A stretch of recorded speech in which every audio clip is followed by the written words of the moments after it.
Hey, Caitlin Doody, and welcome to the Tick Bootcamp podcast. Hey there. Thank you for having me. We are really excited to have you. And in addition to being excited to having a really powerful medical professional in Caitlin Doody joining us today, I am also joined by my good friend, Claire Dalton, who has actually an announcement to make to our community. Actually, I'm going to make it on our behalf. Claire is starting her own podcast, folks. And I just wanted everybody to know that not only are we bringing folks on to join us as guest co-hosts here at Tick Bootcamp, but we're also hoping to inspire people to start their own podcast so we can have a lot of voices in this podcasting community. And Claire has shared with us that she's taking us up and she is starting her own podcast. So Claire, thank you for joining me today. And thank you for starting your own podcast venture. Yeah, thanks so much for having me on. I'm super excited, and thanks for giving me an opportunity to practice interviewing because I definitely need that. If you guys are interested in checking out my podcast, it's called The Clarity Podcast, and you can find me on any major podcasting site.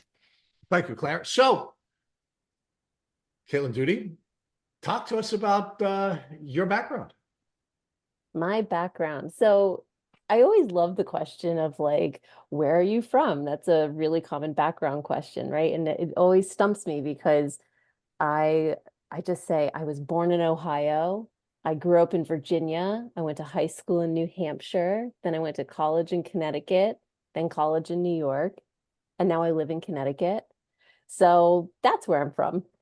Yeah, and of course, part of the reason why people want to know where you're from is because they want to get a sense of, how likely is it that you're going to come in contact with ticks, right? Because, everybody, no matter where they are going to come in contact with ticks. But those of us on the East Coast, especially all the places you've lived, Oh, you're in yeah. the Lyme Belt. You aren't going to come in contact with ticks. It's almost like, what a shock. We have somebody like Caitlin, who's lived in all these places, on a Lyme disease podcast. Now, I guess you're not shocked that you're on this podcast, are you? I'm not shocked that I'm on this podcast. No, but I'm thankful to be on this podcast. I have to tell you, I love podcasts. And we love podcasts too. We love all the people kind enough to share their journeys with other folks so that they can have a shorter journey. And let's talk a little bit about all these different places that you grew up in, and what was it that you thought you were going to do with your life as a young gal who was growing up in various parts of the Lyme Belt? So throughout my early childhood through the Lyme Belt, I spent a lot of time, outdoors. I played a lot of sports. I particularly was highly involved in dance. So as I went through high school, I was very serious about dancing and danced at like really top tier kind of places. Um, I ended up going to college for ballet before I was a nurse practitioner, which is what I do now. But right before going to college, I had a very large knee injury, which kind of actually was the first time that I was ever interested in healthcare at all. It was my first foray, like through the medical system, interacting with medical doctors, requiring a surgery, going through physical therapy. And I thought to myself as I was, preparing to go to school for dance, I was like, oh, this other thing over here, this physical therapy is pretty cool. So it kind of gave me like my first sidestep into like a little medical interest. But I ended up going off to college. I completed the degree in ballet, and that just basically landed me right in nursing school. Well, so isn't it interesting that the elite performance athlete who thought she was going to be a professional dancer or certainly have a career in dance was not consistent with God's plan for her, and she found herself first getting injured and having some experiences with an injury, and then ultimately finding herself back into the medical profession. So, why did you resist medicine despite having that calling after your first knee injury? It's an interesting question, and it's one that I have thought about, over the years, and I can't really say that I know why. I think that at 18 years old, I didn't really know what I wanted to do, and I didn't have enough life experience probably to make such a large shift in kind of what I knew myself to be, right? So a lot of my identity at the time was kind of wrapped up in, dancing. So I didn't know what it would look like on the other side, to do something totally different. All right. So talk to us about what the experience was like when you had that knee injury, and what was it that was inspirational about that initially that you ignored and went back to the dance experience. But what was it about that experience that was inspirational for you to, at least at that time, think about a pivot in your career path? Yeah, I mean, I think the injury itself was really shocking, because at 17, I was probably 17 when I got injured, 18 by the end of it when I'm headed to school. But, I think that the injury itself was just really shocking. It was probably the first time I realized I wasn't invincible. It was the first time I realized, I have a physical body, right? Like, because when you're young, sometimes you don't realize, that you could break or that something unexpected could happen, right? So, it was just kind of jarring. I don't know if that answers the question. No, it does answer the question. Yeah, And it was, so you became more aware of your physical body. You became more aware of what trauma was. You became more right. aware of the emotional elements of having an experience like this, right? You were not indestructible, either physically or emotionally. Um, Correct. talk to us about what your experience was with doctors and healthcare professionals, and why that was or wasn't inspirational for you to make the career pivot at that point. So I would say the experience going through the knee injury was actually, aside from, the regular pain and discomfort and long rehabilitation process, it was a fairly positive one. It felt hopeful. I felt supported, by the medical community. I felt encouraged by the surgeon to have the surgery. I felt like, my physical therapist was my own personal cheerleader, which was really cool. Um, and so it felt like a genuinely positive experience, which is why I thought, wow, this is really kind of cool, right? Then, fast forward, taking that injured knee then on the road into college where I'm dancing on it, pretty rigorously, hours every day.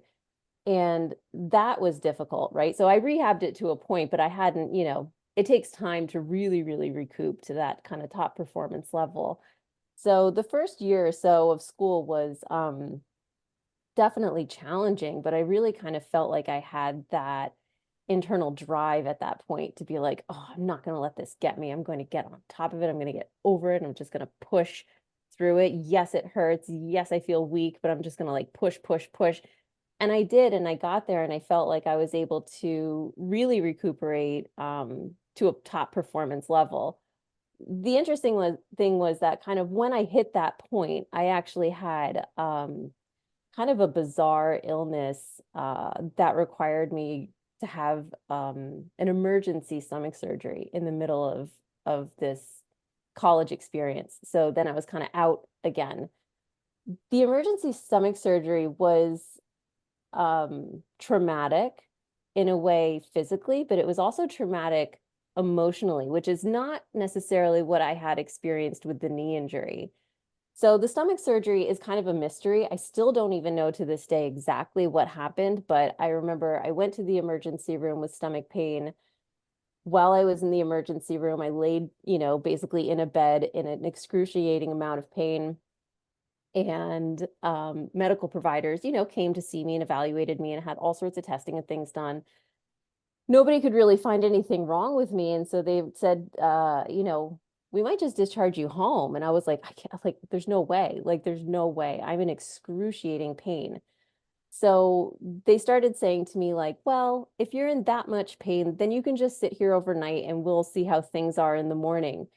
And they started talking about, whether or not I was a drug-seeking teenager, which was a really bizarre thing for me. It was not what was going on. I was in an excruciating amount of pain. I was not drug-seeking.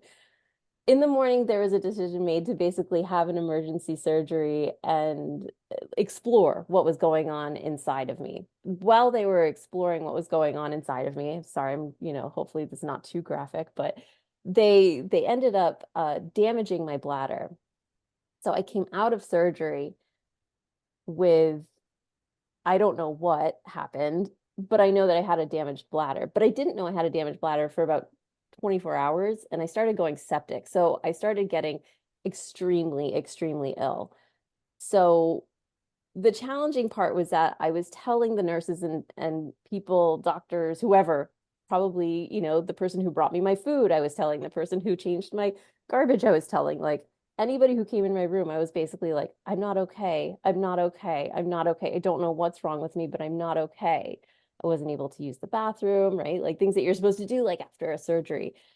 Um, it took them about a day to like really believe me that I was not okay.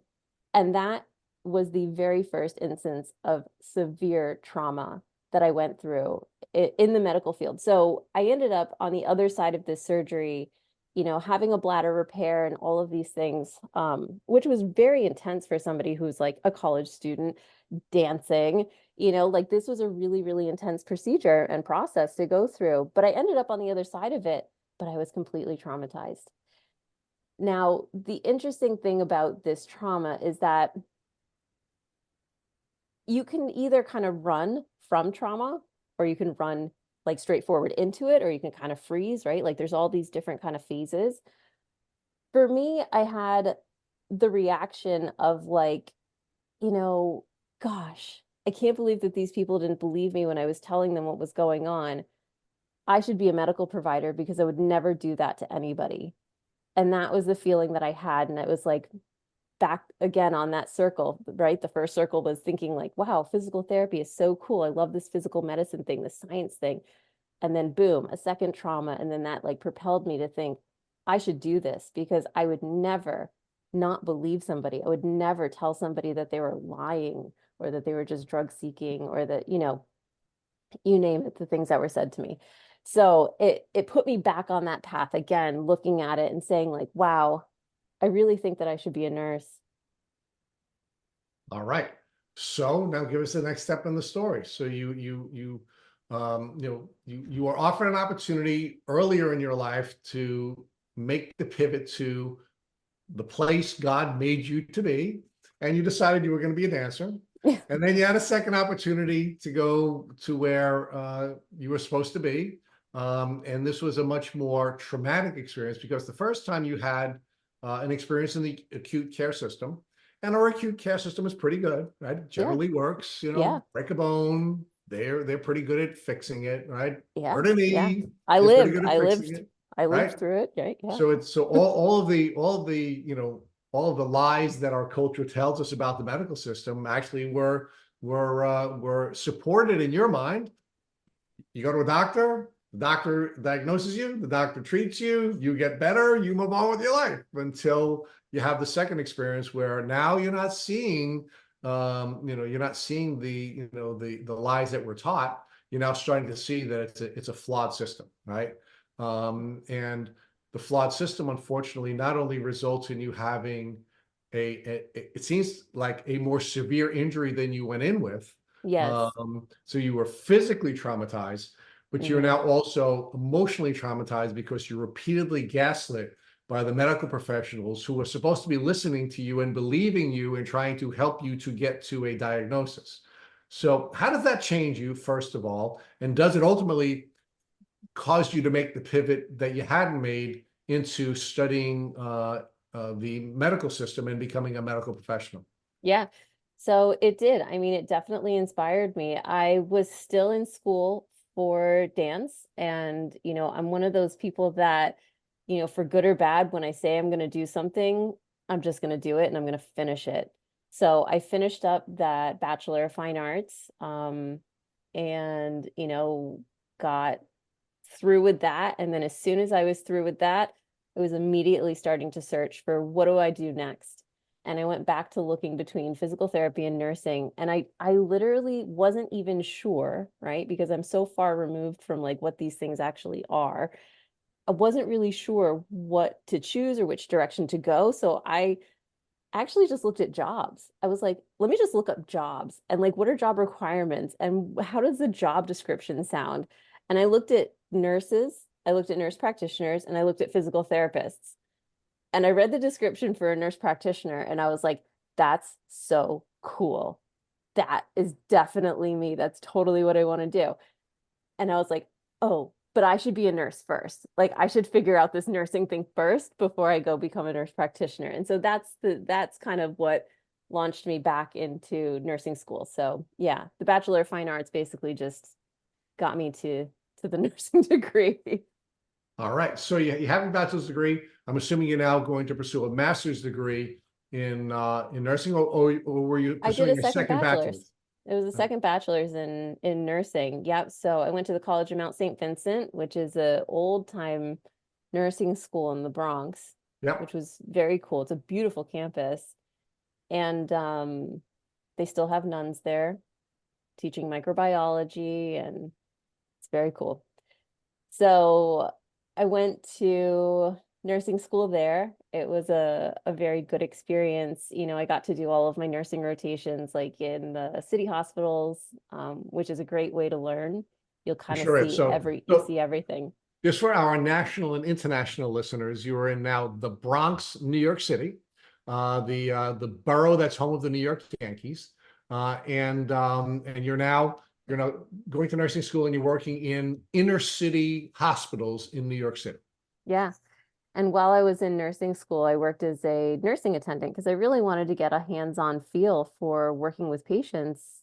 You know, even though at the end of the day I was working towards working with patients, I wanted to work with patients right away.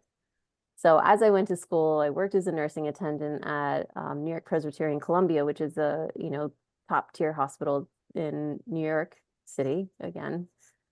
And loved it, loved working with patients, loved, providing care, loved talking with people and visiting with people and, providing them with what I could offer. So graduate nursing school and then move on to working with patients. And I initially started working in a neurology unit. I was really fascinated by the brain, so it was interesting. My thoughts on where I wanted to work as a nurse was really between working in psychology or working in neurology. All right. So let's sort of tie this together at this stage in your journey. So you have this experience where you injure your knee Mhm. as a college student. You have a good experience as a patient. You then have a second experience later on in your career as a student, and you don't have a positive experience, and you're starting to see some of the flaws in the medical system. You now pivot over. You're earning your second bachelor's degree in nursing, and you're also working in the field. And are you starting to see some more of the flaws that you didn't realize existed during your first experience? And were you sort of now looking at this from the patient perspective, and do you think that was allowing you to be a better practitioner when you were going through that stage of your learning experience? Yeah, so I think, as a new nurse, I definitely felt the patient experience, right? I understood it from the perspective of being somebody who has sat in a hospital bed, who has been sick, who has been through surgery. Um, and I think that it made me compassionate for my patients. I think that it gave me patience to listen to what they had to say.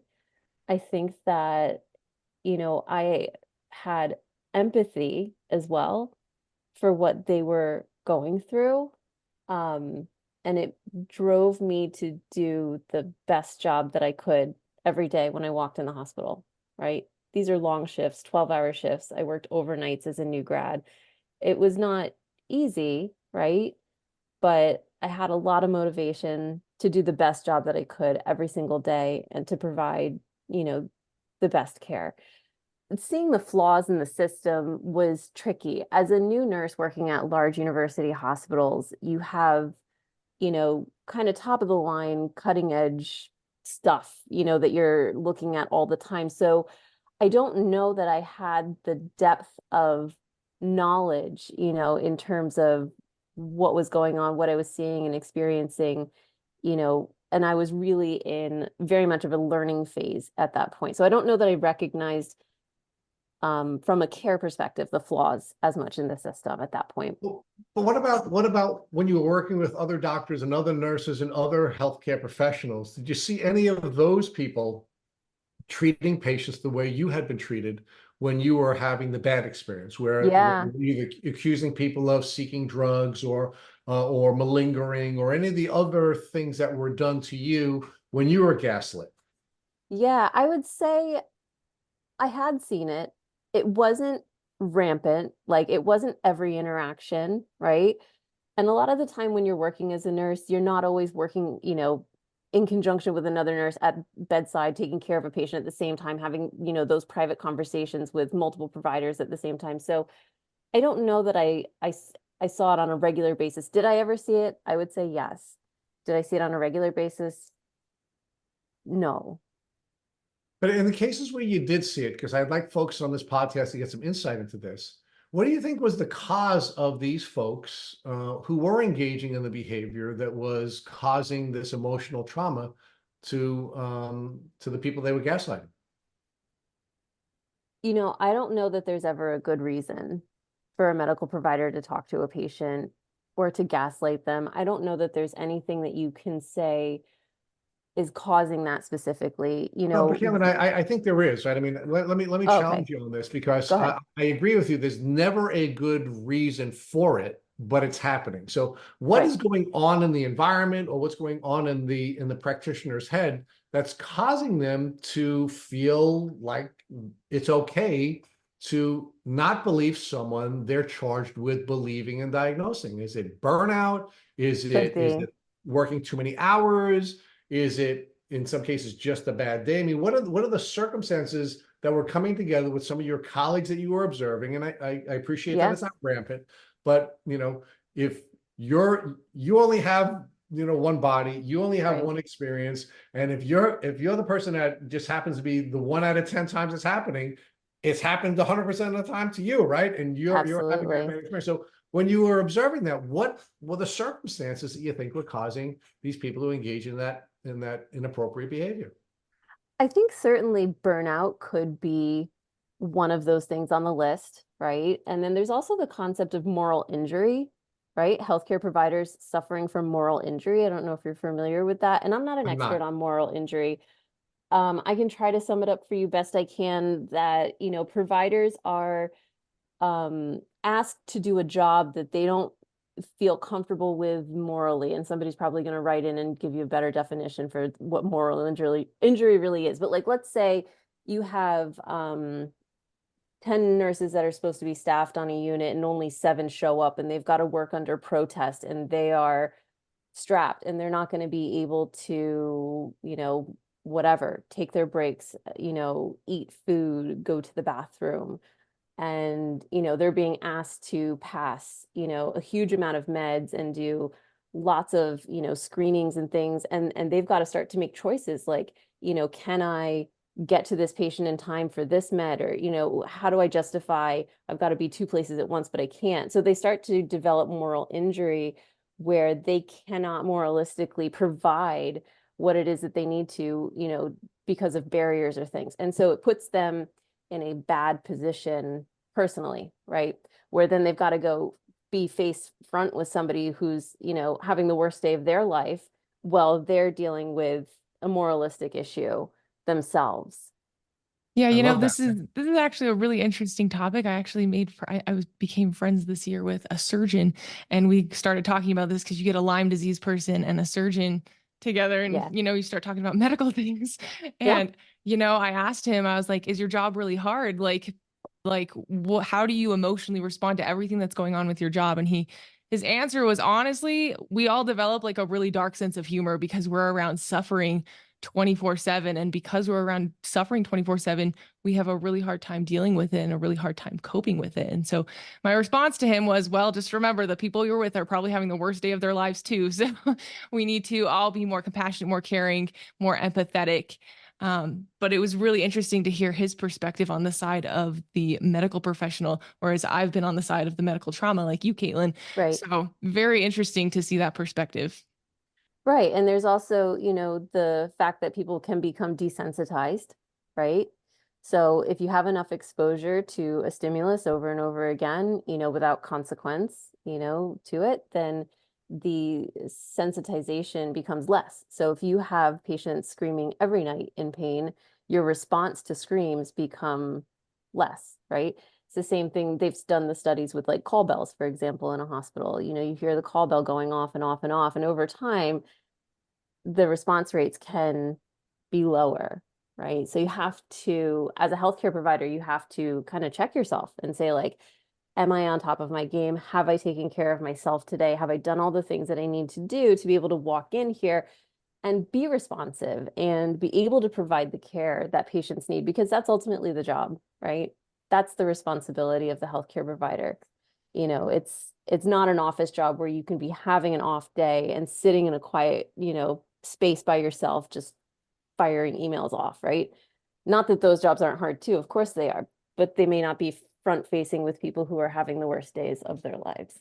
Oh yeah, totally. You even see that amongst caregivers versus Lyme disease people. My parents are my caregivers, and now when I'm throwing up, they're just like, "You okay, Claire?" Whereas before it was like, "Let's run and help Claire," but they're just so desensitized to it because we've been puking in our family for 10 years now from this Oh, disease that it's just normal. So you definitely see that desensitization and things we all have to be aware of and to be taking care of ourselves. So, Caitlin, it's so interesting hearing your story because it's very actually similar to my story in that my health problem started with stomach issues as well. And that's where a lot of my traumatic experiences in the medical system happened as well. Because as I grew older, my stomach issues spread to my reproductive system and I had intense pain, and the medical doctors didn't even believe me. And it was always just an issue of, well, you must be pregnant or something like that. And so I really relate to your story, and I think that's incredible. So tell me a little bit about your journey going into the Lyme world, and tell me what happened when you got Lyme disease. Were you bit by a tick? Is that how you started your Lyme journey?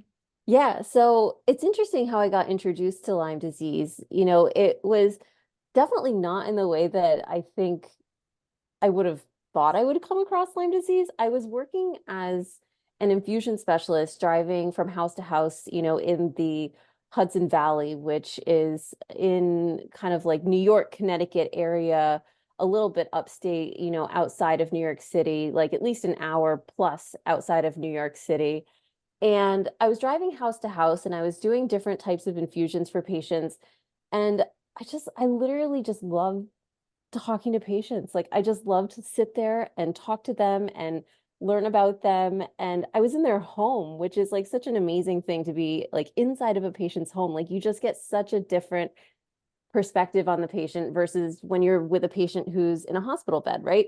Right. So I'm in their homes, I'm talking with them, and over and over and over again, they are telling me that they have chronic illness.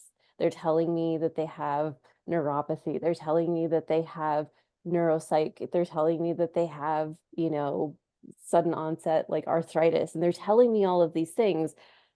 And then the more I get to know them, they're telling me I was bit by a tick. They're telling me I had Lyme disease 6 months ago. They're telling me I have had Lyme disease for 20 years. And I start to learn like, oh my goodness, literally every single patient that I am going to see has Lyme disease, has chronic Lyme disease. Mm-hmm. And it flipped a switch in my brain. And I looked at my patients and I thought like, wow, something better has to be happening for these patients because they were getting treatment of some sort, but very often they were not being treated for their chronic Lyme disease and they were very actively ill.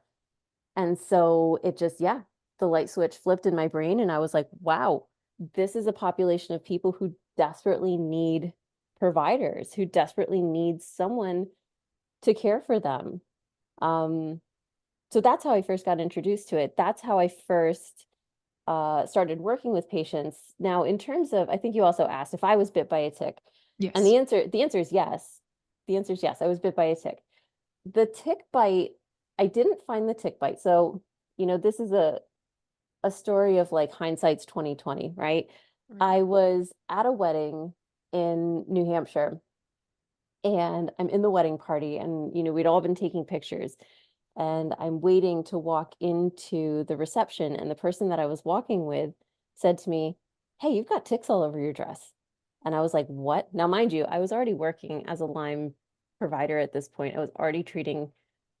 I nearly ripped that dress off Yeah, I think I would outside. too. Oh, yeah, no, I did.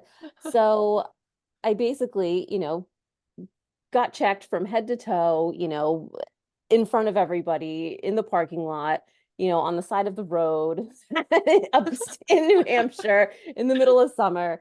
Uh, had an instant panic attack, but then they basically announced and they were like, you got to go in. So I like ran in, did the entrance, like, yeah, and like basically danced right out the back door, right back to the parking lot where I could continue, you know, checking myself.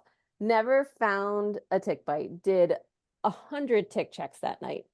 Did 100 tick checks the next day. Did 100 tick checks the day after that. I can't even say it. There's too many tick checks that I did.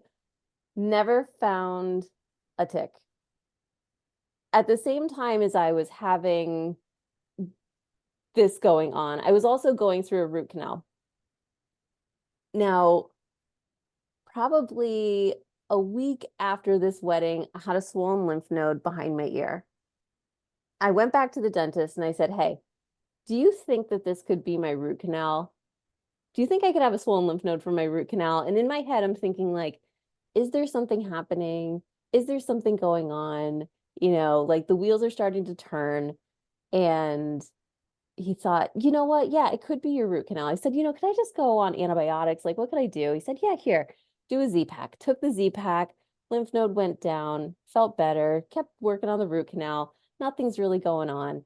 6 to 8 weeks later, all of a sudden, I'm at work at the end of the day. I'm going to leave to go home. And I just feel like, that's a really funny sensation on my face. And I walk into the bathroom to look at my face because I'm thinking to myself as I'm walking in, I go, okay, I'm either having a stroke, which is highly unlikely because I'm not very old and I don't have a lot of, comorbid things to be having a stroke. I said, or I might be developing a Bell's palsy. So I walk into the bathroom and I see that I'm starting to develop a Bell's palsy. It was very, very early. It was very faint. I literally felt like just the very first beginning of numbness, but kind of between like where your nose is and where your top lip is. And there's a fold there and it was just flattening. So when I smiled, it didn't really crease there, but I could still smile. I could still use my eye, right? Because a lot of times it's a full, you know, one-sided paralysis. I really admire your ability to ask so many questions to yourself. Like when I was going through my Lyme disease journey, I was a teenager. So all my health problems, I was like, whatever, this is normal. My hands shake all the time. No problem. Like you Yeah. just like most people just space through these things that happen to them and they don't ever take time to ask questions. And it sounds like because you caught it early because you asked so many questions and you were so aware of yourself and what was going on. And that's really admirable because that is not something that I did on my Lyme disease journey. So, what next? So, what did you do when you saw the Bell's Yeah. palsy starting? So it's interesting you say that I'm so aware because I think about this story and I think to myself, like, wow, I feel really silly now. Like I had this huge lymph node. I had been covered in ticks. Like, why did I not just treat then? Right? Like, and I Right. think about that and I kind of kick myself sometimes and I think like, why didn't you just treat? Like you know enough to know like these were the warning signs. You already had warning signs of Lyme disease, then, but the warning signs were very vague, right? Like kind of like you Mhm. said, you're kind of blowing through some things that are like maybe not so in your face. So now that it was in my face because it was on my face and my face was flattening out on the one side, I, I did what everybody does.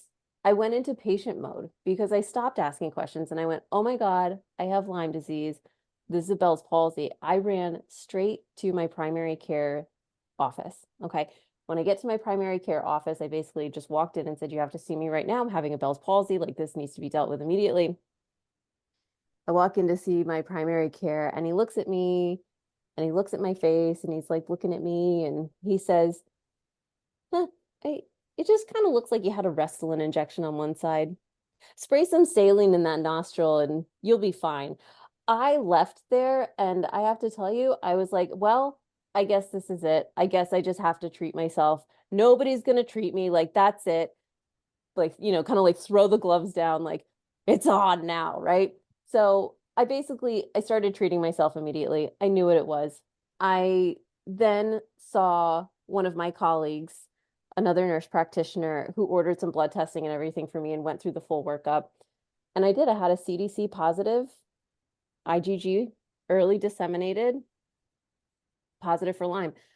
I know that that was new because I had done, you know, being a Lyme provider, every once in a while I would test myself for Lyme. And I never ever had a band, not even a single band on a Western blot. And I'm talking like this was just a Quest test. Like this was just quick because I just wanted to do what was fast. Like, let me just do a fast Western blot, right? Mhm. And yeah, it was CDC positive. That was it. So it was game on. It was time to treat. It was time to get serious about, you know, basically taking care of it. So, you know, would you say that's early? I think a lot of people might say that that's early, right? But again, it was disseminated by that point. So it's not so early that there were no symptoms. I already had neurologic impact, right?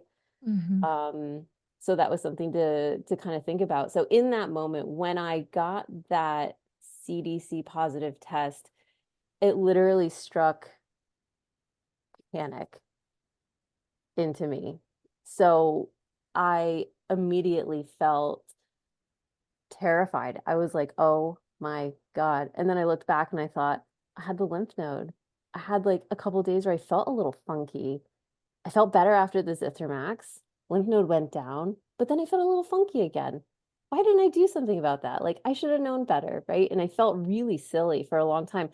And there was a long time where patients would ask me, like, did you ever have Lyme? Have you had Lyme disease? And I would just be like, oh, yeah. But like, I wouldn't want to tell anybody what had happened because I was like, oh my gosh, I can't believe I missed it. But it can be easy to miss, right? Yeah.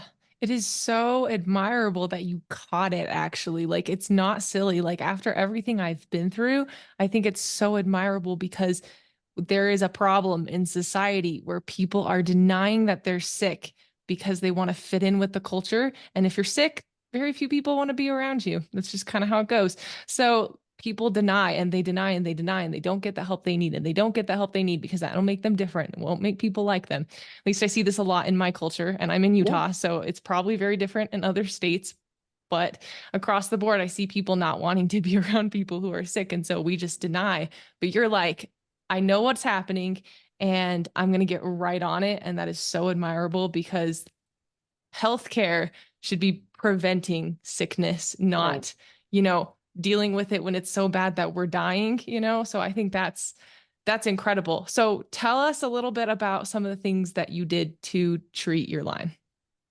Yeah, so I used you know, so I'm an allopathic provider, you know, by training, right? So I used antibiotics, you know, I did what everybody, not everybody, I did what a lot of people do. I started with doxycycline, right? Very Mhm. basic, you know, it's like Lyme 101, you know, Right. doxycycline is often the first stop. So, you know, I think I did a month of doxycycline. I threw Zithromax in there with it as well. So I did the two together. Um, and I also took oregano, like the liposomal formula of oregano. And I also took another herbal called monolaurin. So I took, you know, combination of herbs and antibiotics. And I probably did that for at least a month. Now, to me, I knew that I was not going to just stop at treatment there. So here's the really interesting thing. After that month, I felt better. So here's the scary thing. I felt better than I had in like 10 years. So then I was like, oh no, this is whacked out because I've had something for probably a very long time. And I had some very mild symptoms that now I've treated. And it wasn't maybe necessarily this case of Lyme, but there was something going on that I had chronically. I don't know what it was. So when I treated, I didn't feel 100%. I felt 110%. And I was like, oh boy, now I've really got to dig in here and find out, you know, what's going on. I did more testing of things. I didn't find anything else specific, But I went on and continued to treat because I knew that in my experience and in patients that I see, relapsing just after that first 4 weeks or so, could be fairly high. And so I thought, I'm going to treat myself like I would a patient, and I would recommend to continue some treatment. So I did what's called pulsed therapy, which means going on and off of antibiotics in rounds. And so I would do like 2-week rounds of, kind of like an antibiotic herbal combo of sort, 2 weeks on, 2 weeks off, 2 weeks on, 2 weeks off. I was looking for things like Herxheimer type reactions, while I was on. And then, so Herxheimer would be like a worsening of symptoms um, before they get better, hopefully when I would get off. So then when I would come off, I would say like, okay, where's my baseline now? So I used things like, doxycycline.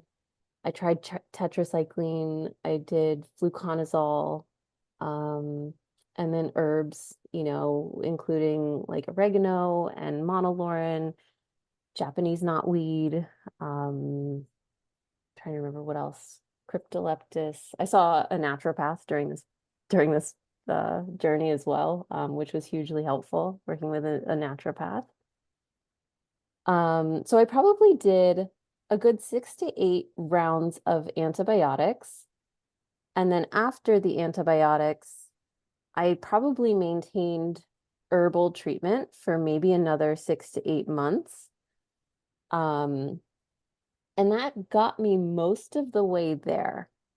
Did you So find that you had a lot of Herxheimer reactions, or what were your Herxheimers? Because you caught it early. What were they like? Did you even have any?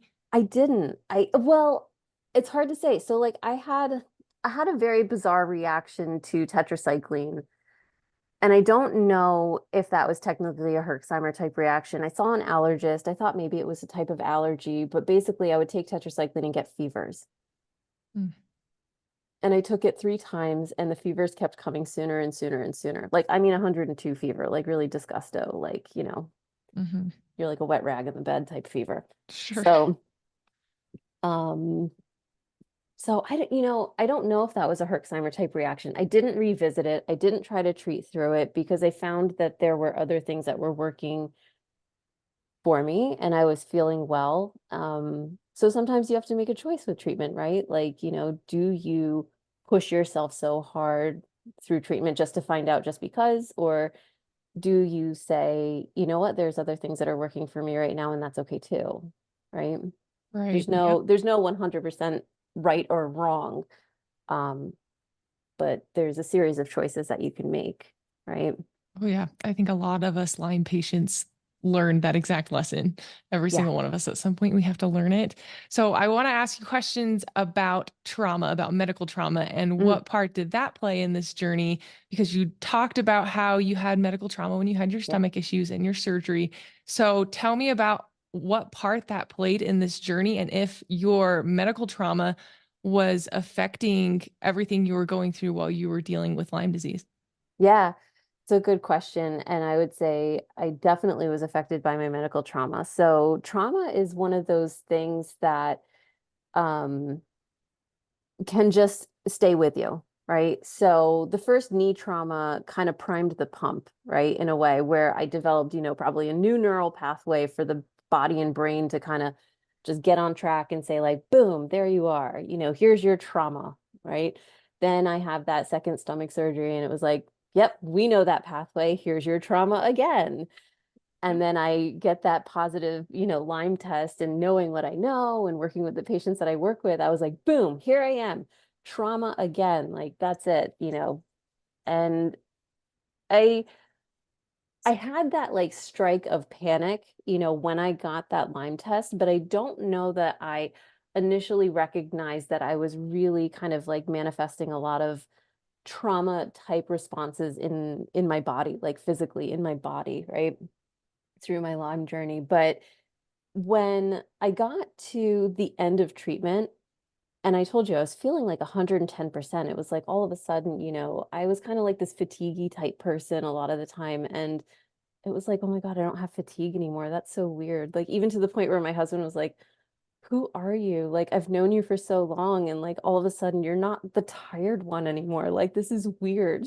You know, like things changed in my life, like really. So, um, I got to the end of treatment and I really struggled with, and I think that some patients do struggle with this too, right? Like, I really struggled with, am I as good as I'm going to be? Am I going to relapse? Am I okay? Like, how do I know that I'm okay? Like, the more I think about this, the dizzier I get. Like, I feel like a little shaky, like, around these thoughts, and I feel anxious about it. So that was like my trauma kind of manifesting itself with like this just kind of quasi not feeling great type of thing, right? So I definitely physically was manifesting some trauma. Now, I ended up finding a therapist, and I recommend therapists all the time. I think therapy can be very, very helpful in a lot of cases. So I myself found a therapist, and I said, I got to get to work on this trauma, because I went in basically saying like, look, I feel like a little physically uncomfortable, and I can't tell, like, is this a Lyme symptom, or is this trauma? Like, or is this, at first I thought it was just anxiety, right? I was like, okay, like I have anxiety. Okay, who doesn't, right? No big deal. Deal with the anxiety, go see a therapist, right? So I start working with this therapist, and I'm realizing, pretty intensely that this is my medical trauma. So I start digging back through and making the connections like, wow, I've been primed for many, many years and a long, long time now to be traumatized, right? So I started doing EMDR. I don't know if you know what that is. Yeah, why don't you explain to our audience what EMDR is so Oh they know? boy. Okay, hopefully I do a good job. So EMDR is a type of therapy. So it's eye movement desensitization and repurposing. You can do it with your eyes. You can also do it using bilateral or unilateral sounds that alternate. You can do it using tapping. So, if you're a person who can't track side to side quickly, you can do it with headphones. You can do it with physical tactile touch as well.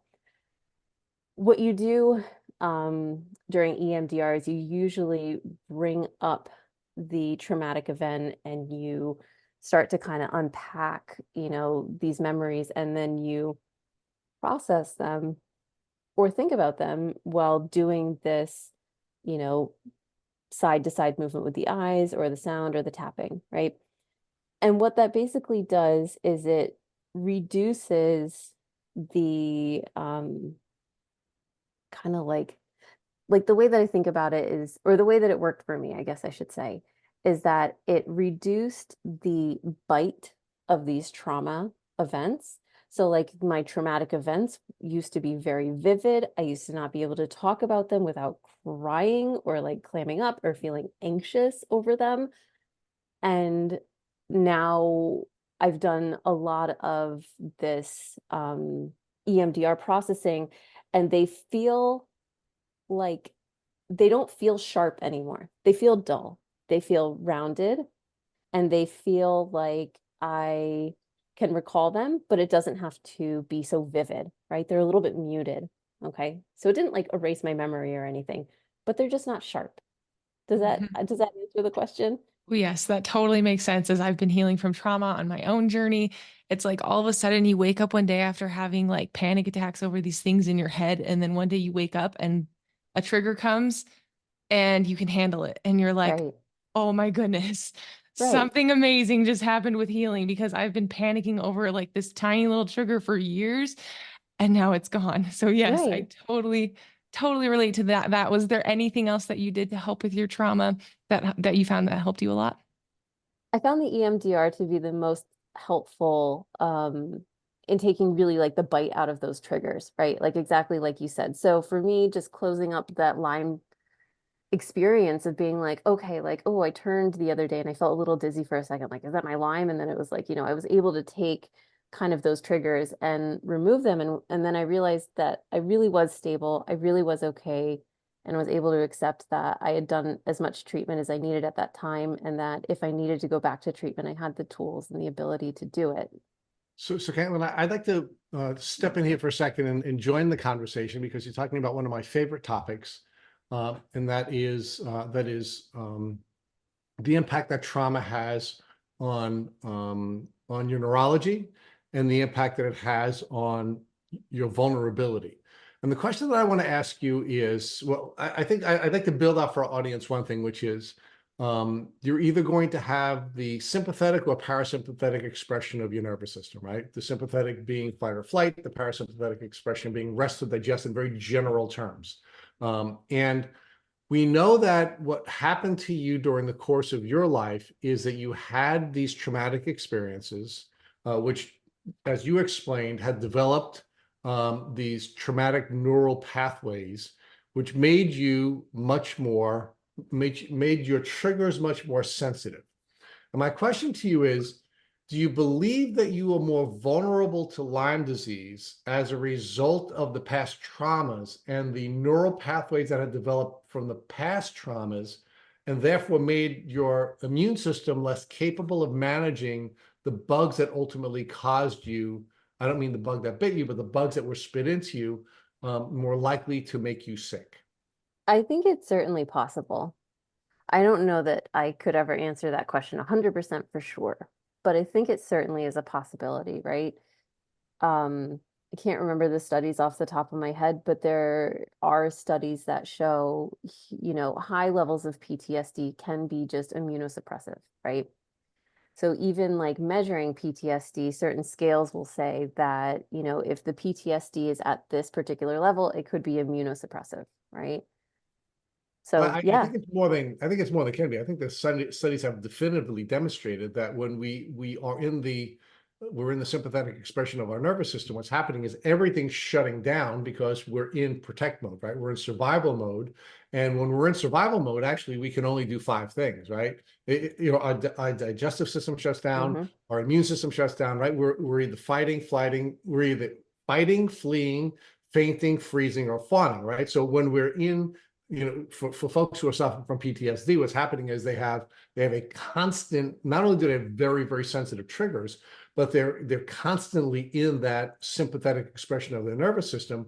And it does create the stomach issues that the two of you were talking about in many cases. Why? Because your digestive system is being shut down. And of course, many people are getting very sick because they're in that expression so often that their immune system is shut down, right? And Right. that's part of what I wanted to build out with you, because part of the story that you're developing here is that not only were you physically injured repeatedly, but you were also emotionally injured. And that when we are emotionally injured, we do need to make sure that we're treating both pieces of that. And what we found in this podcast, and I think certainly what I've seen during my life, is that people are less likely to get help for their emotional injuries than they Mm. are for their physical injuries, right? And we just don't have those experiences, either socially or educationally, that help us to know when we should be getting help emotionally, right? If I cut my finger, I'll put a Band-Aid on. I'm not going to go to the doctor. If I have a really serious cut that requires me to get stitches, I know to get to the doctor and have the, so we sort of know that we're going to, there are going to be gradations of different types of physical injuries or illnesses where we're going to go to, an allopathic doctor or a naturopathic doctor. But when we have emotional traumas, we don't have the same skills that we need to know when we can manage this on our own and when we can't manage it on our own, and who are the professionals that we should be going to and how are they available. So, Claire was building out with you, this conversation about when you started to seek your help from a mental health professional, and why did you begin that process when you did? And do you believe perhaps you would have benefited had you began that process earlier? Oh, yeah. I mean, I would have benefited if I had, started the process right after my knee injury, right? That would have hugely benefited me, in giving me tools and things to work on, with the original trauma, right? So there was just one thing I wanted to just clarify in terms of what you had said, right? So you said that you're reading the research and saying that the trauma causes immune suppression or not. I think I just wanted to clarify in that I was saying that it could cause, right? So it's not always going to cause. So not every person who has a traumatic event Oh, yeah. necessarily will be immune compromised. Well, did I say that? Because if I said that, I didn't mean to say that. Oh, okay. What I was Or maybe I arguing heard it is, wrong. Yeah. yeah, what I was arguing was that that when you're in the sympathetic expression of your nervous system, it's immunosuppressive, not the trauma, Mm, because one person may suffer trauma and may get through it very easily, and right. it may not be triggering for them. Another person may have a different experience, right? And a lot of Correct. that's going to be driven by their neural pathways that they develop through the first 25 years of their lives, where so much of who we are neurologically is built out, based on a brain that is designed primarily to keep us safe, right? Right. Yeah. I think it's Agreed. actually a really interesting topic when you talk to Lyme disease people, because you'll find that most of the people who have been through really intense traumatic experiences because of their illness, it's the emotions that are the last thing. They've done everything Hmm. and they can't get well until they do the emotional work. I had no idea I had to do emotional work until I was like, I don't know, 23, 24. And I'd been through a lot of traumatic experiences in my life. And so when I woke up one day and realized, I'm really emotionally distraught. Maybe if I hit this, I'll get better the rest of the way. And then realize how many physical symptoms I'm having that are related to the emotions and are related to the trauma. Um, it's the work that we have to put into to be able to get well. And I think, Caitlin, you kind of saw that in your journey where you were like, the Right. pump was being primed and then it hits you, oh, I got to do this work. And so I think that hits all of us exactly for what Rich just said. We don't realize we have to take care of our hearts. We have to take care of our emotions, because if we don't, that can absolutely make us sicker. A week that I'm really struggling with the trauma, by the end of the week, I'm sick physically. I can't handle it Yeah. anymore. And that's a super common pattern with Lyme people. And I'm sure, Caitlin, in a way, you can definitely relate to that. And you've probably seen it in lots of your patients. Yeah. That's part of the reason, like I said before, I feel like I recommend therapy a lot, um, because you have to take your emotions and your body and your mind and everything physically together, right? Mhm. It doesn't necessarily all have to be treated in the same day, but at some point Right. you do need to get to it. Most people do. Yep. So there's another thing I wanted to talk with the two of you about, and that is we recently interviewed Rachel Leland, and we talked with her about her book, Finding Resilience, and it's a brilliant book. Brilliant book. She's a brilliant young woman. She's actually the daughter of Dorothy Leland, the president of Lyme-disease.org. And what happened with Rachel was she was actually still symptomatic until she went through her neural retraining. Yeah. So part of what we also have to talk about is not that, we have to be in tune with our emotions and be aware of our emotions and treat our emotions when our emotions seem to be, not serving us. But in many cases, there are people who have gone through the treatment of using antibiotics, for example, or whatever other kill protocols they want to use, and they're still symptomatic. And I think there is a subset of people who would test negative and still have symptoms. And that was certainly Rachel's experience. And it wasn't until she went through her neural retraining that her symptoms dissipated and she regained her life.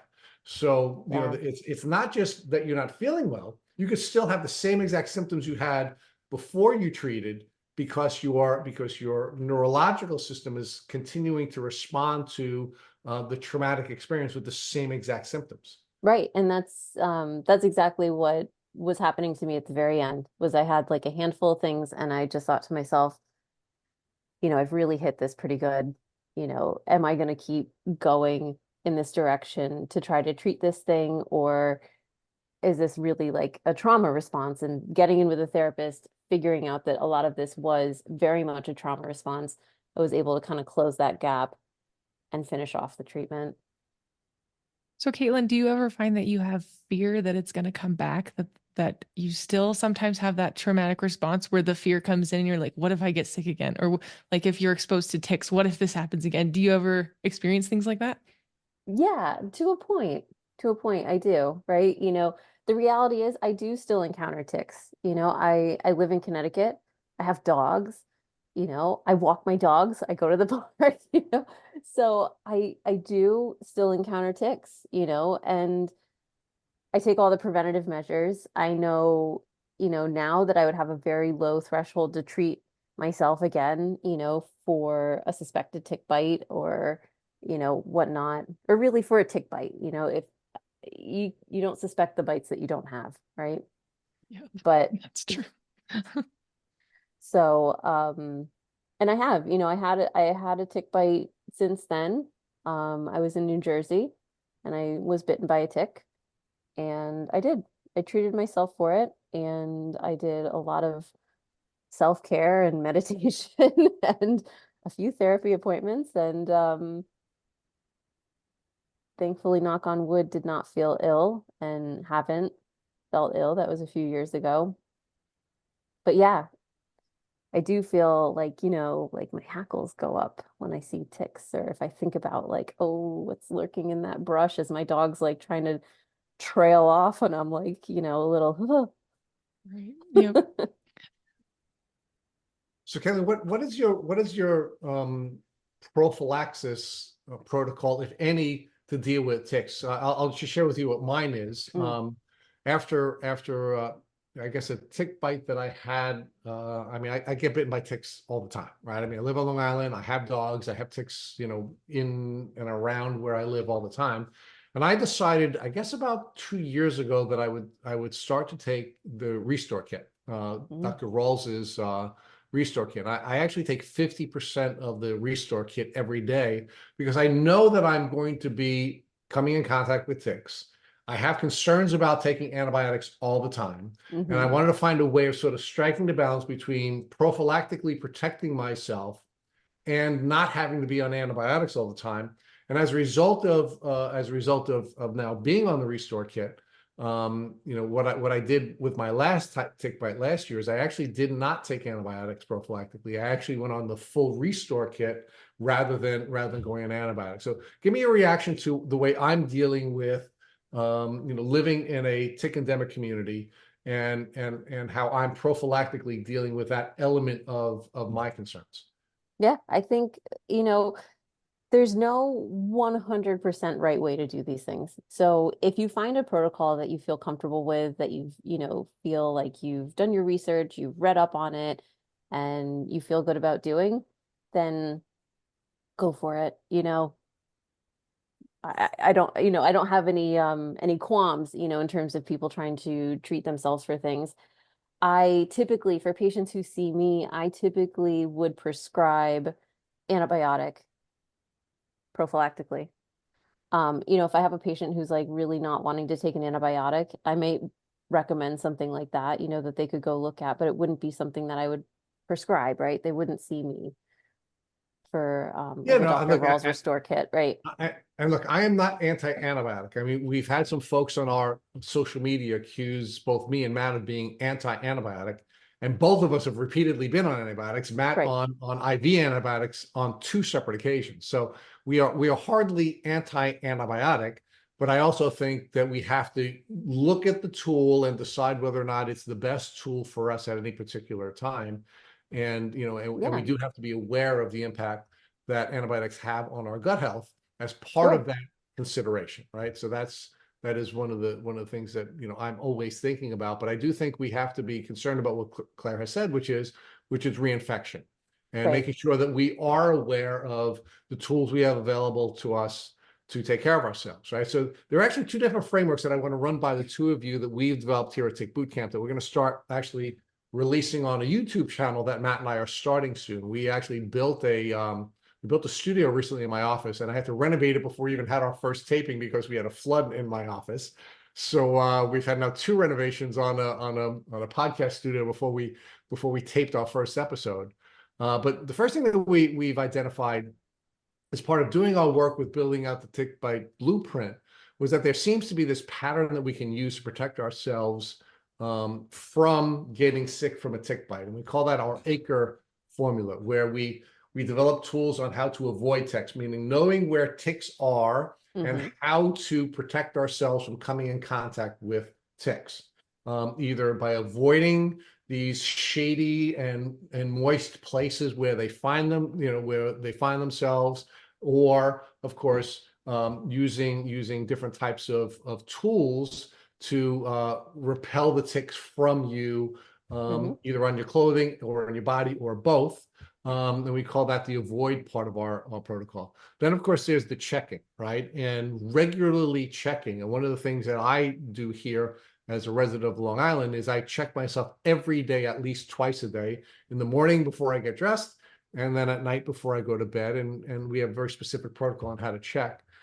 Then, of course, we have the R, which is knowing how to properly remove a tick and making sure that you have the tools available to you. And actually, here in my house, we have tick kits all over the house, so that if when we find a tick on us or on one of our pets, that we know how to remove it quickly and properly. And of course, if you're checking, you are finding them very often, quite frankly.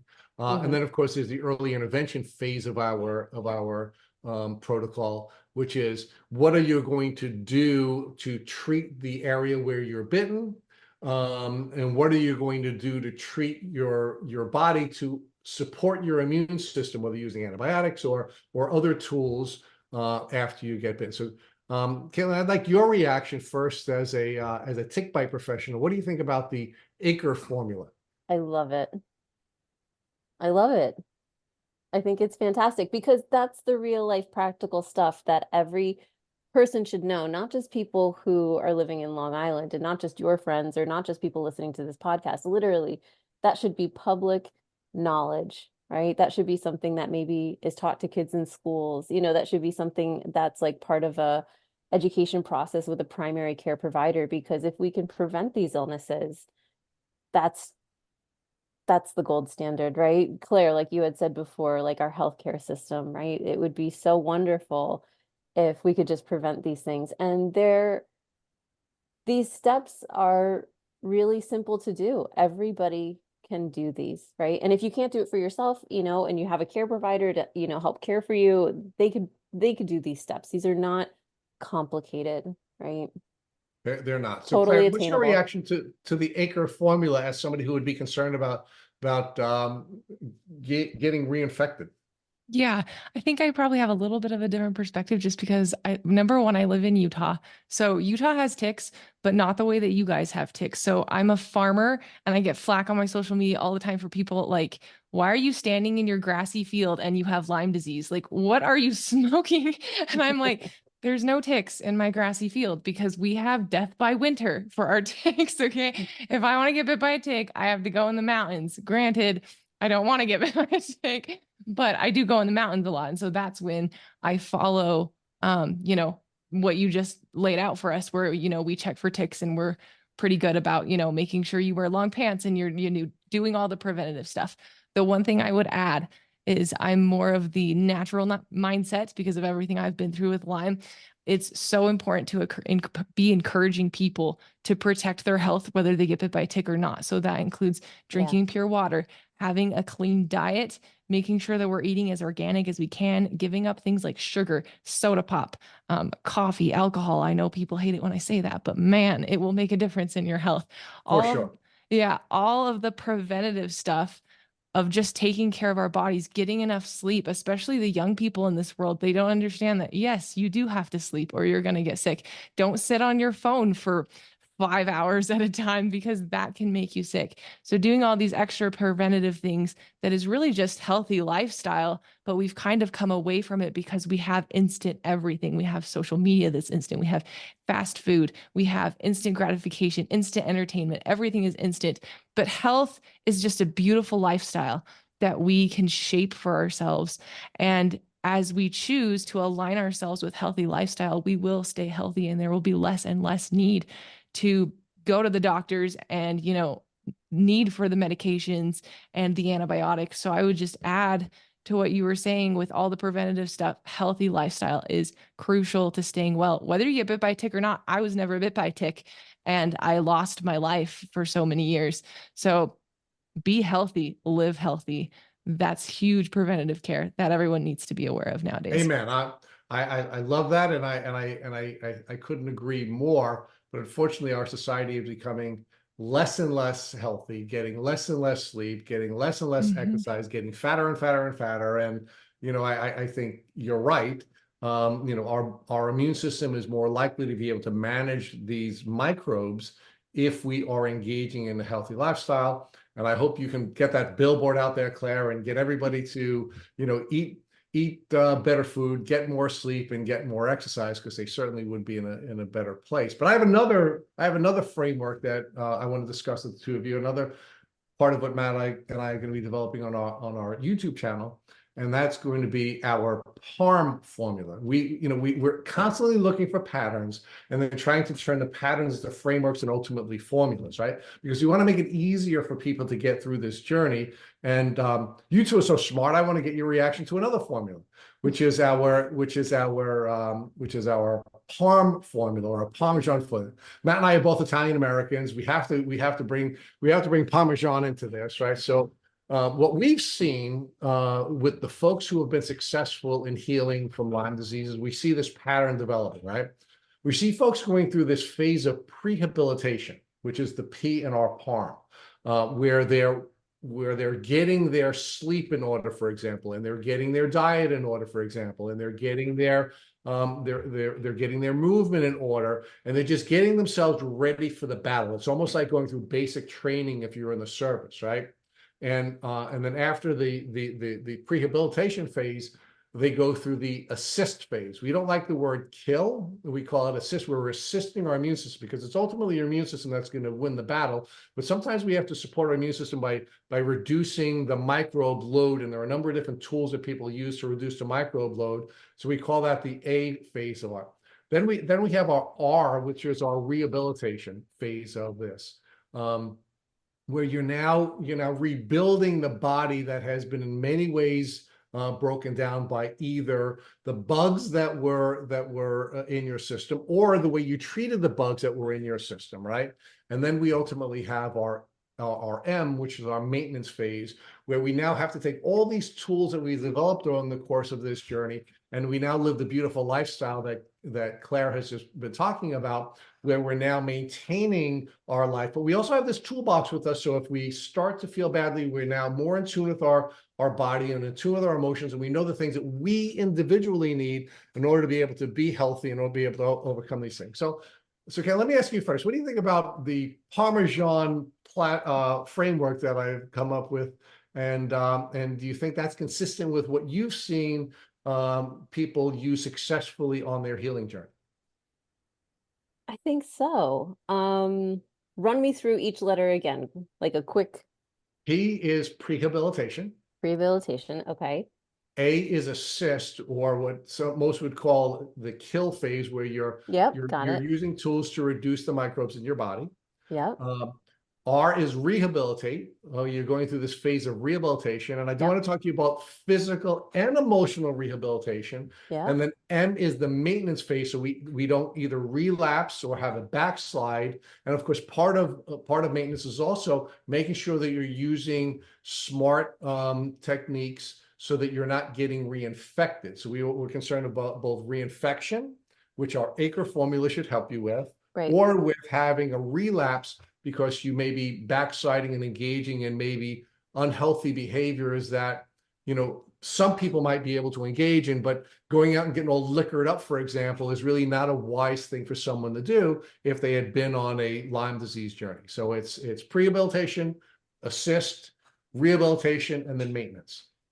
So is there a reason why you would prehabilitate before assisting? What's the, or Yeah, is there a, so, like, is so that what, where the tick bite comes in? I guess I'm no, just, no. What we're seeing is that, when you're going through this kill phase, it's really rough on your body, right? mm-hmm. And you really need to get yourself ready for this battle. The assist phase of the kill phase is really the battle, right? Right. And what we've seen is too many people get to kill and kill too aggressively, and that in many cases that makes them sicker. We actually interviewed actually two people that really come to mind. One woman was one of the Lyme disease leaders in France, and she got very, very sick because she killed too early and too quickly. She was like, let me get this over with, and and no pain, no gain, and got very, very sick because she killed too aggressively and too soon. And we had another one of our guests, and again, another one of our favorite people, who actually became wheelchair bound, not because of the disease itself, but because of the way he aggressively or too aggressively. And this is a guy who was like a Division I uber athlete who went from that phase to killing too aggressively and ultimately becoming wheelchair bound. So we just think that it's, like if you're going to go into a battle and killing these bugs is a battle, you want to get yourself ready for that. And some of that is make your detox pathways open. Some of that is making sure that you're having the proper, and movement is one of the ways you do that. Making sure that you're not putting things into your body that are not going to be supporting you and not supporting this kill phase. Finding out whether or not you want to make sure that you're not living in a moldy environment, and maybe testing your metals, so heavy metals, to make sure you don't have these other immunosuppressive things that are going on, and sort of clearing that out before you now start to kill. And then of course there's that sleep piece, right? To make sure that there are a lot of things that are happening with sleeping and resting, but part of what we know you need to be able to do is you need to have the neural drainage that takes place when you sleep, and it doesn't take place unless you are sleeping, right? So getting all those pieces in place before you go into this battle, where you're now going to start to take some of these, whether they be antibiotics or other tools that are going to be very difficult on your body if you don't have all of these other pathways ready to go. So, sorry, I'm going to just jump in Please. Okay, so the only thought that I have on this is that this sounds like, and correct me if I'm wrong, but it sounds like this is targeted towards the population who have more of kind of a chronic profile. For sure. Right? Not necessarily targeted to acute stages. Absolutely. Or other tick bite things that could be acute, like Ehrlichia, anaplasmosis, Rocky Mountain spotted fever, because those you wouldn't want to wait to treat. I should help you with one thing, right? We don't believe Lyme disease is an acute disease here at Tick Boot Camp. We believe that that Lyme disease is a polymicrobial, multisystemic, chronic infectious disease. Okay. That if you have a chronic presentation of some of these other tick diseases, then you may have borreliosis or anaplasmosis, or and those acute diseases really should not be brought into the Lyme disease conversation, because you're right. They should be treated right away, and it's likely the best treatment should be antibiotics, right? That's different than what we define as Lyme disease. And with the 400 or so people that we've worked with, we think one of the biggest problems that we have in the Lyme disease community is we have a definitional problem, right? And for example, one of the things that Alan McDonald argued on our podcast, and we've had him on a couple of times, we love Dr. McDonald, is he said we should be divorced from the term Lyme disease because it has so many definitions. It doesn't have a definition, right? And and one of the things we had observed since we had that conversation with Dr. McDonald is everybody seems to have their own definition of Lyme disease. CDC has their definition, Rawls has his definition, Horowitz has his definition. Everybody's got their own definitions, right? And I've had doctors wave their finger at me and say, Richard, Lyme disease is an infection caused by Borrelia burgdorferi. And I was like, no, it isn't. No, it's not. Well, that's the CDC definition. I don't care. It's not what it is. So we've had these debates, right? So we've decided here at Tick Boot Camp is we're going to take control of definition. And definition is a polymicrobial, multisystemic, chronic infectious disease. If you're not chronically ill, you don't have Lyme disease in our view, right? So I should have clarified that first. So yes, our PARM formula is designed to assist people who are being failed by the medical system when they're chronically ill. We have a great acute care system. And one of the things that I really enjoyed about your story so far, Caitlin, is that you're the perfect example of an acute care system working really well for you and a chronic care system really failing you, right? Big time. And that's and when you were talking about the term that you was it moral conflict, or what was the term that you give me with the pre-burnout phase where moral injury. Yeah, the moral injury, right? I mean, of course, people in the medical community are morally injured. Why? Because the insurance system only allows you to spend 15 minutes with somebody who's really sick. How can that work, right? So it doesn't. But you all have a heart for caring for people. You become medical professionals because you want to help people, and you don't have enough time to do it, even though if you had more time, you could, right? And Right. so I know I'm going off on a rant here, but so let me bring it back to our PARM here. Yes, the short answer to your question is yes. We only define Lyme disease as a chronic condition, and we believe PARM is a framework that may work for folks when trying to get through this chronic disease. Makes So more your sense reaction, now. Kate? Oh, my reaction. I mean, again, there's, it's tough because there's not one, I don't know that I believe that there's one specific way to do anything. I think that Okay. that could be a framework that could work for somebody, right? Everybody who's on their path to wellness has to find the path that works for them. And the tough thing about being a chronic patient is that you may try things over and over and over again, and it may or may not work, right? So some people say trial and error. I think it's like trial and collect information. So it's like trial and inform, right? You have to start somewhere. That could be a place for someone to start. So if they are chronically ill at this point, they're past that acute stage, um, and they want to start with a rest and rehabilitation and reset to kind of like clear the decks of other things, then, that could be a good place to start. Okay. I'm So not Claire, what's mad your at it. reaction to our PALM formula? I love it. I think it's fantastic. So Lyme disease is a war, it's a battle. So when you are going into battle, you have to have your battle tactics. So I think you outline the battle tactics really beautifully. And it's not that each of these steps is going to look the same for each of us, but it's that these are like the hardcore steps we need to follow. I wish I would have known this when my mom got sick and when I got sick. So first you have the prehabilitation. Okay, you don't go into a war stripped naked with no weapons. That's just not how you go into a war, right? You got to put your armor on and you got to take up your weapons of war. So this is what your prehabilitation is. So I've worked with a lot, not worked with, just so everyone knows, I'm not a doctor here. I'm just a person that talks to lots of sick people and I love it. So I've talked to lots of sick people and a lot of them will get on really heavy duty herbs or really heavy duty treatment.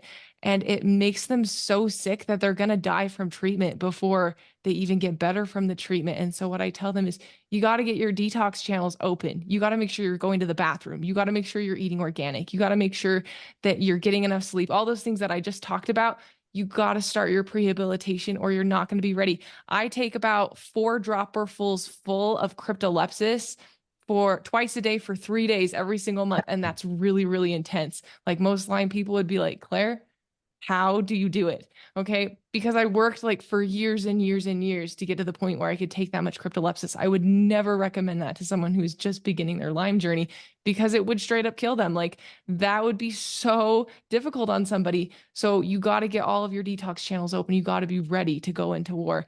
Okay. Then your assist is perfect because just like you said, that's your killing phase. So you got to kill the bacteria. But then I would also add to that you have to do detox protocols. You have to cleanse and detox. Nobody told me and my mom that when we first got sick. So we went on this intense kill protocol and I'm pretty sure it almost killed us because we had no idea that we had to be detoxing and that you could do things to cleanse your liver or to cleanse your kidneys. We had no idea. And so your assist, it needs to be twofold: kill and detox, because if you don't detox, you're going to be herxing. It's going to be intense and you're going to have a really hard time. And then your rehabilitate, obviously it's the same things. You got to take all the things that you lost and you have to gain them in. So something I lost was muscle mass. And I realized I had to get outside and I had to move my body. We have a phrase in my family: it's your duty to move your booty. Okay. Get up and move your body because you have to rehabilitate. You have to gain everything that you lost. And with Lyme, you're going to lose everything. Okay. You're going to lose your physical ability. You're going to lose friends. You're going to lose family. You're going to lose emotional things that you should be having that you're not having. You're going to lose so much. So you have to rehabilitate all those things. Get back out there, get your body moving, find good friends, find people who love you, tell yourself you're beautiful when you wake up in the morning. You have to do all those things to get better from this really awful thing that you've been through. So that's the rehabilitate. And then the maintenance, where obviously you can't just quit. You can't do all these things. Oh, I'm better. And then you quit. because then you'll get sick again. And by your definition, Rich, you'll totally get sick again if you don't maintain. And I also just want to encourage anybody who is following this model that if you go down again, it's okay. That's like normal, I feel like Lyme disease is like a dumpster fire and a dumpster fire. Like you never know what's going to happen. And so as you're going through this, it's not going to be a step 1, 2, 3, 4. I'm complete. It's great. You're going to have ups. You're going to have downs. It's not linear. It's going to be a mess. Life is a mess. It's supposed to be a mess. That's how we learn. That's how we grow. Overall, I love this. And I think it's fantastic. It's going to help a lot of people, Rich. But let me give you another thing to think about, right? Because within each of these steps of the framework, and it is going to look different for every single person, right? There has to be flexibility where you're learning about what your body needs and you're learning about what your brain or emotions need, right? And one of the things that I've had some pushback on when we've talked about the emotional element of prehabilitation and whether or not we should be doing neural retraining, which Caitlin had talked about as a necessary element of her healing, was a lot of people have said, I couldn't do another thing, right? I really couldn't do another thing. And one of the things that we want to emphasize at the prehabilitation phase is you do have to get yourself emotionally ready for a battle as well. And you have to recognize that perhaps some of the neural pathways that you've developed during the course of your life are not serving you and your immune system, and it's something you have to start to begin to focus on.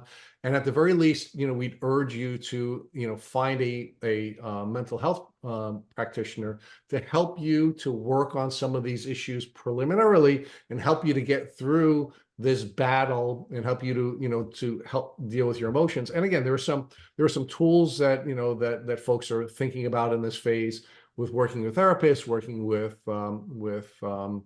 hypnotists, working, maybe even dealing with some of the early protocols. But then at the rehab phase, Claire, you have to go through a neural retraining, right? Your neural pathways have been altered by the experience, the traumatic experience of being sick, the traumatic experience of being gaslit, the traumatic experience of working in a medical system that's not designed for chronic illness, and bugs in your brain reorganizing your neural pathways. I mean, you have this whole combination of things that are happening. And Caitlin, I think, really beautifully discussed this. She had to use neural retraining in order to become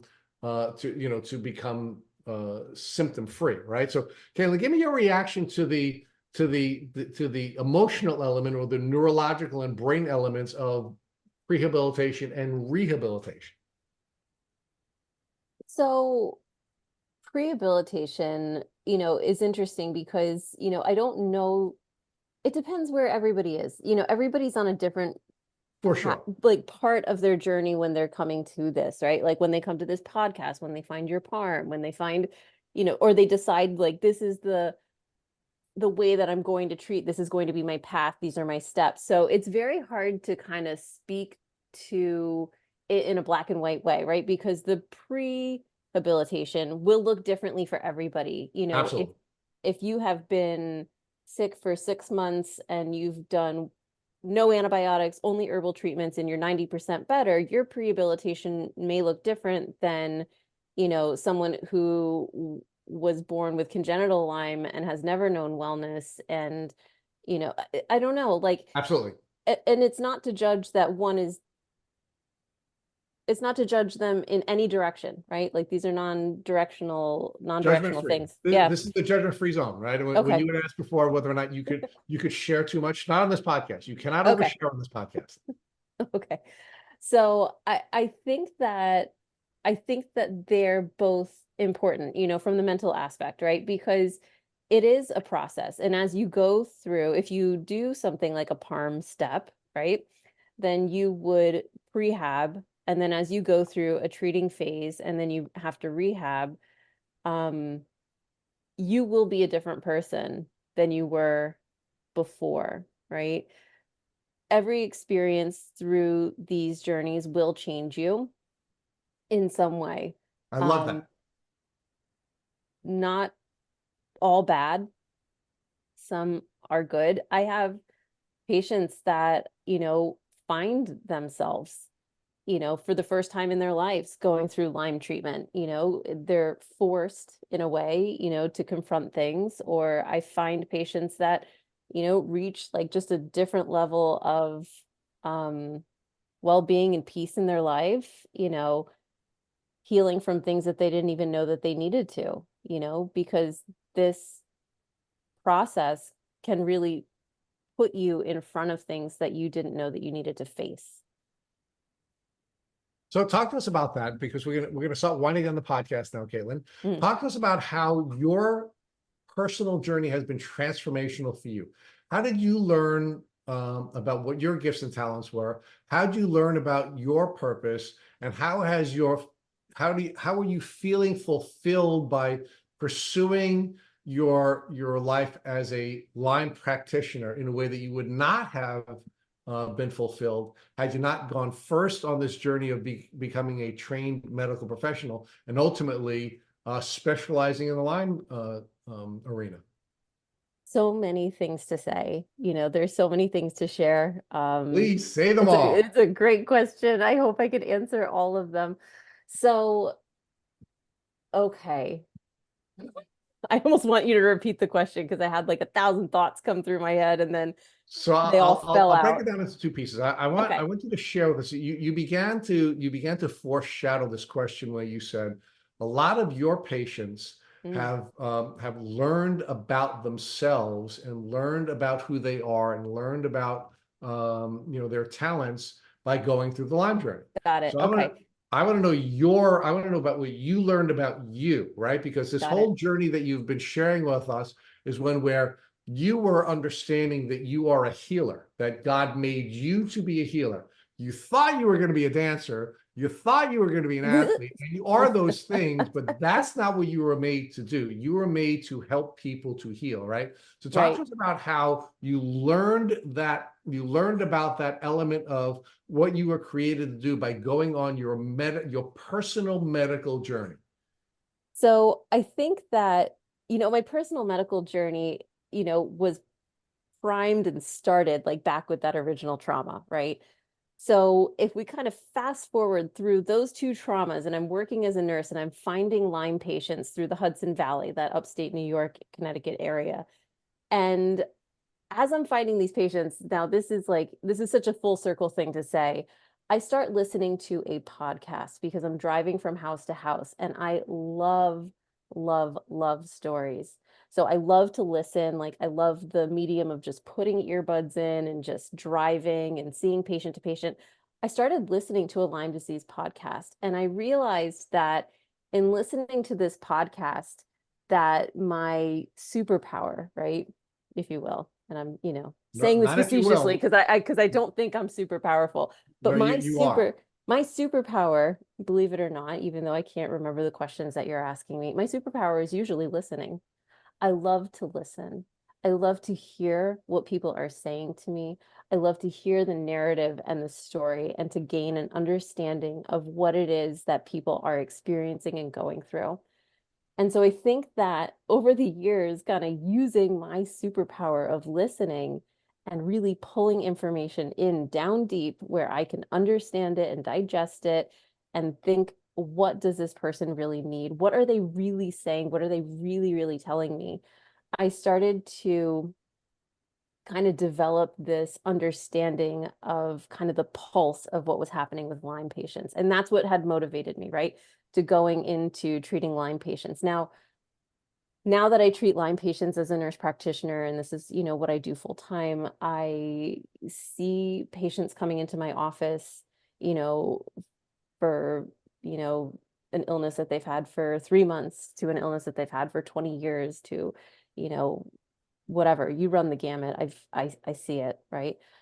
There are common themes, right? Like you had talked about in some of the development of this podcast, right? Like there are common themes that you see. And one of the common themes was the experiences that people are going through with navigating the healthcare system, with having challenges and difficulties with families and friends and coworkers and loved ones, and having difficulty, trusting their bodies, that their bodies were betraying them. And, so there's all these common themes. So long story short, I think to myself, okay, and now I'm working with a population that I feel deeply passionate about helping, and I'm doing this job as a nurse practitioner, which I feel deeply passionate about doing. And what else can I do? So I decide to actually go and do a PhD. Okay. It's not done. It's like 90% done. Fingers crossed it gets done this year. 2024, I'm just going to put it out to the universe. Let's get this thing done. But I find that I'm like, okay, there's got to be like, what's the next step? What's the next level? How can I push myself to do more for this community? How can I push myself to be a better contributing member to, this population? And okay, so I start this PhD process. So in It's time to developing become a this, doctor. yes, that's right, of sorts. And so I decided to do the PhD. So the PhD is researching the relationship between uncertainty and illness and PTSD symptoms in chronic Lyme disease. And it will, once I finish the PhD, it will be published. I have to tell you that the data collection is done. The analysis is done. I'm just in the throes of writing it and having advisors pass it through, hopefully. 2024, here we come. But yeah, so it's, I hope to be able to continue to contribute to literature. I hope to be able to continue to do research. That's the point of this PhD, and to represent patients and to do research that's needed to lend a voice to the Lyme community. And I have to thank the Lyme community, for participating in this research. It was done for everybody, with chronic Lyme, and I had a huge amount of participation, which is amazing. And I feel very grateful to have such willing people to join the study and to do it. Oh, and it's really cool. And we shouldn't lose sight of the fact, before we get to the second part of my question, Which I forgot. so don't worry, I have with it. my superpower listening, yeah. But it's really important. It's really important for us to understand the importance of research, right? Because the reason clinical practitioners feel handcuffed by how they can or cannot treat people with Lyme disease is because they're only allowed, if they want to keep their license and they don't want to be sued, to use diagnostic and treatment protocols that are defined as generally accepted medical practices. And generally accepted medical practices are defined by the research findings of researchers. And unfortunately, for too long, doctors were either afraid to treat Lyme disease patients, or they were limited in the way they were treating Lyme disease patients because they didn't have research to support their clinical diagnostic and treatment instincts. And because of that, they either weren't treating them, or they were finding themselves before licensing boards or courts being sued as a result of treating their patients. So let's not lose sight of the importance of not just being a good listener, and Caitlin learning that that is her superpower, but she also has a second superpower, and that is that she has the ability to be a researcher who will be publishing protocols that will give practitioners the clinical freedom they need to treat their patients the way the patients need to be treated. So talk to us about that, Caitlin. So the research that I ideally will be publishing once this PhD is done is really focused on PTSD, right? And the patient experience. So, if anybody listening to this did participate in it, I just want to give you a shout out. I don't know who you are. They were all anonymous, just FYI, and I'll never know who you are. And you don't reach out to me and tell me that you did it. I don't need to know. I just know that I appreciate that you did do it. So it really looked at kind of three things. So it looked at, the presence of uncertainty in illness, in the adult chronic Lyme disease population. Then it looked at the prevalence of PTSD in the population, and then it looked at the relationship between the two. There was a chronic Lyme disease questionnaire with asking more kind of pointed questions that are specific to this population about, have you ever felt betrayed? Did you ever have negative medical, provider experiences or interactions? And all that information will be detailed out, once it's published. But I do think that People will feel validated by the results. I think that this community will not be a surprise, but I think it will be maybe surprising to people who are outside of this community. Because when I developed this, I did it semi based on how they look at other chronic illnesses, right? So other chronic illnesses have been studied with PTSD. So this will not be the first chronic illness studied, but the results are different. There is something different about this population. So now let me get to the second part of my question, which is, how has the discovery of your superpower, which I love the use of that description, and the work that you're doing with the chronic Lyme disease community been fulfilling to you personally? And I wanted to find that not just emotionally, but also spiritually. Yeah, I mean, it's fulfilling because at the end of the day, I get to do what I set out and wanted to do, right? So I set out, to do something to fulfill myself, to fulfill that trauma response of nobody took care of me. And so now I get to turn around and take care of, right? So it really, is a pleasure to take care of my patients. It is a pleasure to listen to them and talk with them and get to know them. And so it is like it's almost like a little selfish in a way, in that I get to do the thing that fills me up, right? While providing care. And of course, what always fills us up, Caitlin, is what God created us to do, right? If we do what we've been created to do, it fills us up, right? And in general terms, one of our basic human needs is to serve. But even more importantly, it's to serve within the context of what we've been created to do, right? That is what our identity is. That's how we define our purpose. And ultimately, that's what's going to fulfill us, right? And I think what's been so beautiful about this story is, now coming to full circle and winding down here, is that although there was things that were happening in your life that at the time seemed to be terrible things, like suffering a leg injury or going through a surgical procedure or losing your dream of becoming a professional dancer. As it turns out, none of those things were bad. They were all good, and they were important foundational elements of building, not only just directing you to where you were supposed to be, but building you into the superhero that you become and allow you to do things that no one else in the world can do. So give me your reaction to that.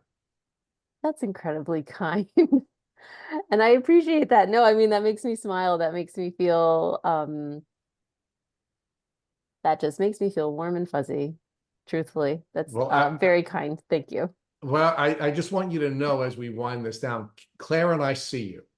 And I think it's important for people to know that they're seen when they're doing beautiful work, and they are the superheroes that people like you are.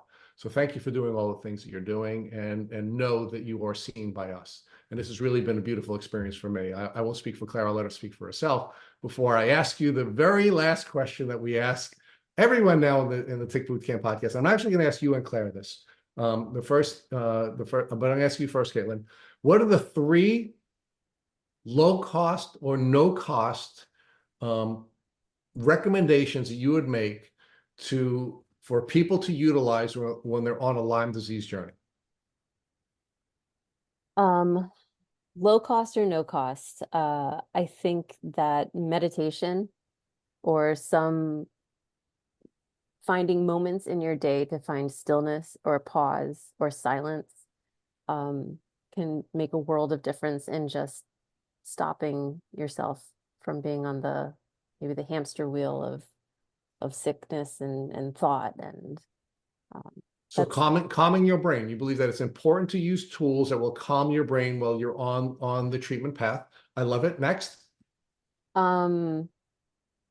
find your social supports, whether that's within your family or a coworker or a fellow friend who also has a chronic illness, or some sort of online or social media or local support group. Find your supports.